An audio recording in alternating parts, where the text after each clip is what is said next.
চট্টগ্রাম নিয়ে নেবেন মানে আপনি কি যৌতুক চান? আর মেয়ে তো পালিয়ে গেছে, যৌতুক কিসের?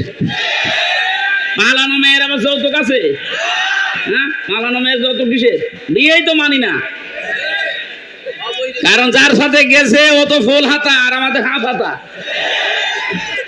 ফুল হাতার সাথে হাফ হাতা যায়? আমি এই শব্দটা শুনেছিলাম এই জেলে আসার পর। এখানে যে জেলার ছিল দেবদুলাল, ওটা হচ্ছে ফুল হাতা। ও যেই দিনই আসতো জনগণ বলতো ওই ফুল হাতা আসতেছে। ওই তখন বুঝলাম যে ও ফুল হাতা কি আর হাফ হাতা কি। এতদিন পর্যন্ত আপনি বলতেন যে আমাদের স্বামী স্ত্রীর সম্পর্ক। আরে ভাই, স্বামী স্ত্রীর সম্পর্ক হয় কি করে? ও দাদা তো ফুল হাতা, এত মুসলমানি দিয়ে তারপরে স্বামী স্ত্রী। তো এ যে বয়স দাদার, এখন মুসলমানি দিলে খুঁজে পাওয়া যাবে? গোড়া থেকে কেটে বাদ দিয়ে দেওয়া লাগবে।